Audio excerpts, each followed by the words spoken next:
बिस्मिल्लाहिर्रहमानिर्रहीम। अस्सलाम वालेकुम viewers, welcome back to my channel English with mister Syed.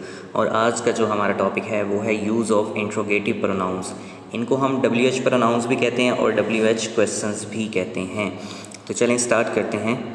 अब हम चलें एक नज़र देख लेते हैं कि WH प्रोनाउंस, WH क्वेश्चंस या इंट्रोगेटिव प्रोनाउंस होते कौन कौन से हैं। देखें, what, why, where, which, who, whose, whom, when, how, ये सब वो प्रोनाउंस है जिनको हम इंट्रोगेटिव प्रोनाउंस कहते हैं। ये वाले प्रोनाउंस हम इस्तेमाल करते हैं जब हम किसी से इन डिटेल्स सवाल पूछते हैं।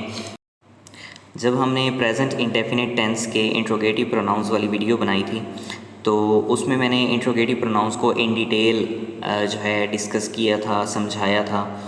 तो आप वो वीडियो भी व्यू कर सकते हैं, प्लेलिस्ट में मौजूद है। तो चलें इनके उर्दू मीनिंग देखते हैं और फिर इनकी एग्जांपल करते हैं। इन प्रोनाउंस को यूज़ करते हुए हमने पास्ट इंडेफिनिट टेंस की ट्रांसलेशन करनी है कि पास्ट इंडेफिनिट टेंस में इनकी फॉर्मेशन कैसे करेंगे इनको इस्तेमाल करते हुए। तो चलें देखते हैं। अब व्हाट का मतलब क्या, वाई क्यों, वेयर कहाँ, विच कौन से, हु कौन, हुज किसका, होम किसे या किसका, इसके दो मीनिंग हो सकते हैं। मतलब अगर हम इसको as an objective pronoun use करें तो इसका मतलब जो है ना ये दो तरह से हो सकता है, किसे और किसका। अब जो हुज़ वाला है उसका मतलब भी, मतलब उर्दू में हम उसको भी ट्रांसलेट करते हैं कि किसका, लेकिन वो पोजेशन की सूरत में होता है, वो मलकियत ज़ाहिर करता है। इसी तरीके से व्हेन कब, हाउ कैसे। तो चलें एग्जांपल्स देखते हैं कि हम इंट्रोगेटिव प्रोनाउंस को कैसे इस्तेमाल करते हैं यूजिंग पास्ट इंडेफिनिट टेंस। अब देखें, पहला है क्या मैं स्कूल गया। अब जैसे हमने इंट्रोगेटिव जो है बनाए हैं पास्ट इंडेफिनिट के, उसमें हमने सिंपल जो है वो इंट्रोगेटिव सेंटेंसेस बनाए हैं, जैसे कि क्या मैं स्कूल गया, इस किस्म के बनाए हैं। तो इसमें स्टार्ट में हम क्या करते हैं, जस्ट हम हेल्पिंग वर्ब जो है स्टार्ट में पुट करते हैं, जैसे did I go to school. अब मैं फिर उसी वीडियो को डिस्कस करूँगा जो हमने लास्ट टाइम बनाई, कि मैंने उसमें एक चीज़ ये भी बताई थी कि जब हम किसी से हाँ या ना में आंसर पूछते हैं ना किसी भी सवाल का, तो हम स्टार्ट में सिंपल हेल्पिंग वर्ब का इस्तेमाल करते हैं। जैसे अब यहाँ पे क्वेश्चन है कि क्या मैं स्कूल गया, तो आगे से इसका आंसर क्या बनेगा, या तो येस का बनेगा या फिर नो का बनेगा। इसमें आप ये नहीं कह सकते कि मैं इतने बजे गया या मैं उस दिन गया वगैरह वगैरह, मतलब आप इन डिटेल्स इसका आंसर नहीं कर सकते। तो जिस इंट्रोगेटिव सेंटेंस को आप जस्ट हाँ या ना में आंसर करते हैं वो तो सिंपल होता है, लेकिन जिसमें हम इन डिटेल्स किसी से कोई क्वेश्चन पूछते हैं, उसका जवाब मांगते हैं, तब हम उसमें इंट्रोगेटिव प्रोनाउंस इस्तेमाल करते हैं। एग्जांपल्स देखेंगे तो आपको मज़ीद समझ आएगी। अब देखें, लिखा हुआ है कि क्या मैं स्कूल गया, तो आप इसका येस और नो में आंसर कर सकते हैं। तो हम स्टार्ट में जस्ट हेल्पिंग वर्ब पुट करते हैं, जैसे did I go to school. अब नेक्स्ट देखें, मैं कब स्कूल जाता था। अब देखें, हम पास्ट इंडेफिनिट चूँकि यूज़ कर रहे हैं तो पास्ट इंडेफिनिट के सेंटेंस ही आपको मिलेंगे। अब देखें इसमें आगे कब, व्हेन, हम इन डिटेल्स जो है ना इससे जवाब मांग रहे हैं उस बंदे से कि मैं कब स्कूल जाता था, सामने वाले से यही पूछ रहे हैं। तो अब कब, आप वो टाइम बताओगे। तो अब जो हमने इंट्रोगेटिव प्रोनाउंस किए हैं इसमें कब की इंग्लिश क्या थी, व्हेन।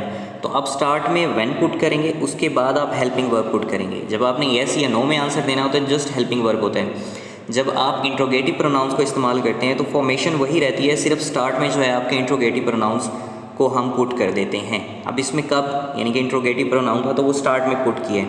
देखें ऊपर था did I go to school, नीचे भी did I go to school ही है, लेकिन स्टार्ट में हमने क्या पुट कर दिया, इंट्रोगेटिव प्रोनाउन पुट कर दिया है। मतलब इंट्रोगेटिव जितने भी सेंटेंसेस होते हैं उनकी फॉर्मेशन एक ही होती है, लेकिन जब आप इंट्रोगेटिव प्रोनाउंस को इस्तेमाल करते हो तो स्टार्ट में इंट्रोगेटिव प्रोनाउन पुट कर देते हो। जैसे कि यहाँ पे है कि when did I go to school.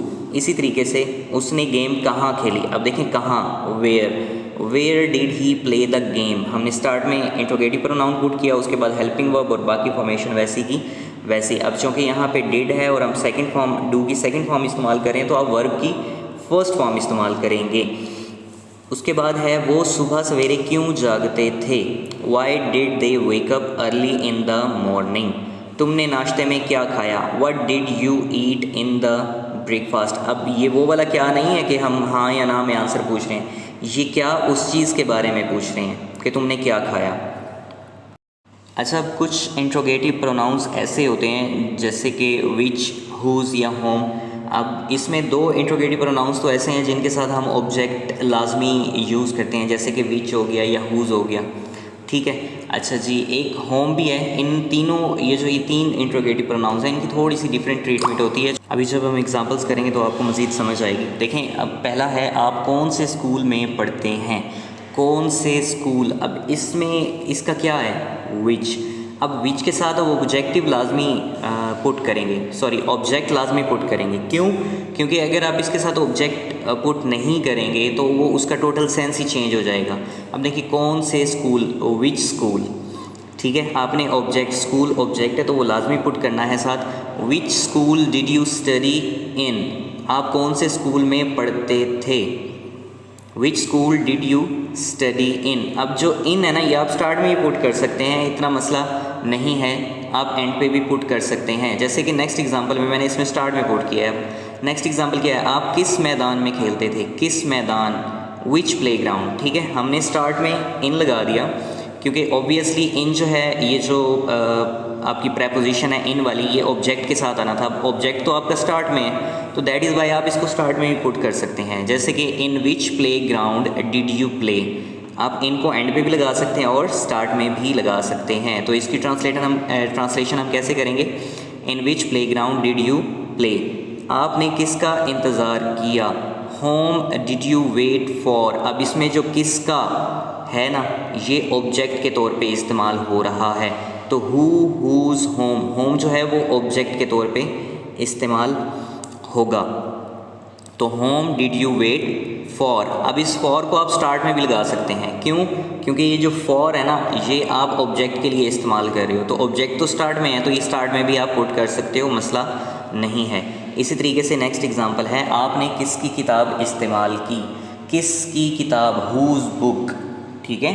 Who's book did you use, किसकी किताब आपने इस्तेमाल की, who's book did you use. तो ये था हमारा आज का टॉपिक, जिसमें हमने ये सीखा कि हम पास्ट इंडेफिनिट टेंस को यूज़ करते हुए इंट्रोगेटिव प्रोनाउंस की ट्रीटमेंट कैसे करते हैं, उनकी फॉर्मेशन कैसे करते हैं। होप सो आपको ये टॉपिक समझ आ गया होगा। अगर इसके बारे में कोई भी कन्फ्यूजन है तो मुझे कमेंट बॉक्स में लाजमी बताइएगा। और अगर आपने अभी से चैनल देखना शुरू किया है तो मेरे चैनल पे बहुत सारी वीडियोस पार्ट्स ऑफ स्पीच और टेंसेस की मौजूद हैं, आप उनको भी व्यू कर सकते हैं।